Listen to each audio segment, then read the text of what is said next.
Bonjour, je m'appelle Alice et je suis directeur d'établissement de santé. Et en 2018, j'ai été victime d'un burn-out avec une récidive en 2020. Le burn-out a été un véritable traumatisme qui a nécessité une prise en charge spécifique pour réapprendre à vivre. Je vais vous conter mon histoire. En 2018, j'étais cadre de santé, en CDI, en forfait jour, dans un établissement de santé d'un village. De plus, le poste de directeur a été vacant à plusieurs reprises en 4 ans, donc je faisais également cette fonction par délégation de pouvoir. Multicasquette, avec en parallèle une reprise d'études de directeur d'établissement en alternance à l'EHP de Rennes. De nature perfectionniste, engagée, investie et en quête de valorisation sociale, ma fonction à mon poste de travail était entre autres d'être responsable de la qualité du service rendu au public, manager de toutes les équipes de l'établissement, et également garante de la QVCT, c'est-à-dire la qualité de vie et conditions de travail des salariés. Mais qui s'occupait de ma condition de vie au travail? Personne. Pour les salariés, certains, c'était normal, probablement quand on est patron, directeur, responsable, boss, on est seul. Le merci n'est que descendant dans la plupart du temps. Dans ma fonction de cadre durant 5 ans, j'ai cumulé sans m'en rendre compte des états de stress chroniques, en me retrouvant face à la responsabilité des résolutions de problèmes, qui sont notre quotidien, pour tenter de satisfaire tout le monde. Les collaborateurs, les usagers, clients, patients, résidents, le siège social, la famille, etc. Prise par la notion de responsabilité et par le sentiment d'être de plus en plus seule face à ces grains de sable quotidiens qui s'entassent et qui deviennent de véritables rochers jusqu'au jour où c'est le craquage. Le cerveau dit stop, face à une situation des fois tellement banale, anodine, mais qui était la situation de trop, le ras-le-bol, le traumatisme, la cocotte minute qui explose, le vase qui déborde à ne plus en finir. Un jour, ce jour, je m'en rappellerai toute ma vie. J'ai demandé à ma collaboratrice de sortir du bureau. J'ai fermé mon ordinateur portable violemment, avec la même violence que j'ai fait voler tous les papiers de mon bureau, laissé mon DECT, mon téléphone portable pro, et je suis partie. Arrivée dans ma voiture, je me suis mise à éclater en sanglots, de façon inarrêtable, le craquage complet, et le début d'une descente en enfer. Je suis allée directement chez un médecin qui n'était pas mon médecin traitant, mais je savais que mon état n'était pas normal et qu'il y avait une forme d'urgence face à cette souffrance insurmontable à cet instant-là. Le médecin, voyant mon comportement en salle d'attente, m'a reçu de suite. Je lui verbalise en pleurant ma culpabilité d'abandonner mes collaborateurs. J'avais honte de mon état. Ce médecin a compris qui m'arrivait. Moi, pas du tout. Il propose de m'arrêter, je refuse. Il négocie alors 1 semaine avec un traitement pour maîtriser mes pensées négatives. Un traitement que je n'ai pas pris, car je ne m'estimais pas malade, ni dépressive, mais juste fatiguée. Mais fatiguée au point de ne plus rien mémoriser. Des trous noirs. Impossible de lui sortir ma date de naissance, par exemple. Le véritable trauma. Dans l'effet tunnel de la spirale du processus de l'épuisement, je n'avais pas mesuré l'importance des signes psychosomatiques que mon corps m'envoyait.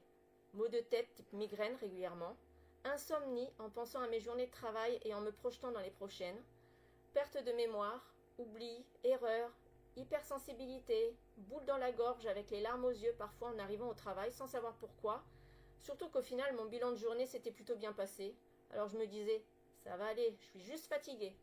Je banalisais. Le sentiment parfois, voire souvent à la fin, de n'être plus dans la conductrice de la locomotive, mais plutôt passagère du dernier wagon. Mais j'avais des engagements à tenir. Je tenais. Le prendre soin de soi n'est plus possible à ce stade-là. Nous en sommes plus capables quand la spirale descendante est lancée.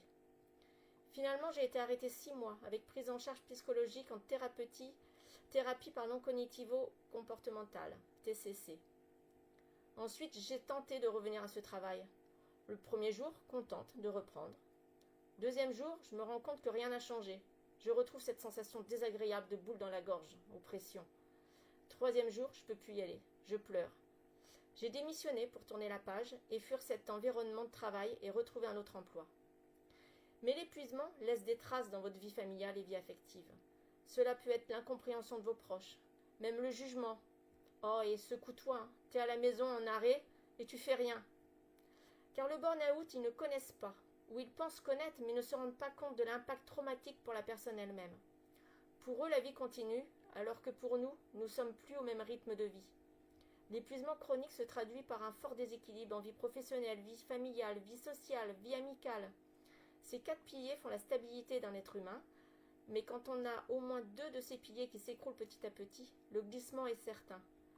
Pire, cela peut même être le cercle vicieux. Pour échapper aux reproches de la maison, liés à un mal-être général, on se noie dans le travail, qui accentue ce déséquilibre familial et nous fait sombrer vers un type de burn-out. En 2020, période de Covid, deuxième craquage, et là une prise en charge par les urgences psychiatriques a été nécessaire. Transfert immédiat sans retour à domicile vers un établissement privé à l'autre bout de la France, spécialisé dans le burn-out soignant et des addictions, à Villeneuve-les-Avignon, car par honte, je ne voulais pas être prise en charge dans ma région. Je ne voulais pas que l'information circule, peur du jugement professionnel, peur des rumeurs et des interprétations. Souvent, le burn-out s'allie avec conduite addictive, stratégie que la personne trouve pour supporter son quotidien face à la souffrance du stress chronique.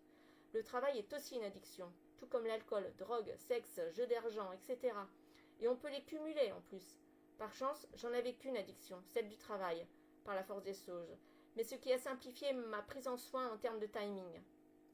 En 4 semaines, j'ai repris goût à la vie, une prise en charge individuelle exceptionnelle grâce à toute l'équipe de cette clinique. Je n'étais plus toute seule, enfin. J'ai été comprise dans ma souffrance. J'ai échangé avec des gens qui ont vécu une telle souffrance. L'équipe a pris soin de moi 24 heures sur 24, 7 jours sur 7, et j'ai appris à prendre soin de moi à travers plein d'ateliers et d'activités. J'ai changé à nouveau d'environnement de travail et mes relations famille ont changé. J'ai été arrêtée 2 mois cette fois-ci, et j'ai été suivie 1 an en téléconsultation à distance régulière pour faire le point. Actuellement, je me considère en rémission et je vais très bien. Je suis épanouie dans mon travail de direction. Je fais ce que je peux et pas plus, en étant honnête avec moi-même. Voilà, c'était mon histoire, et que mon témoignage vous serve de réflexion. Je vous remercie.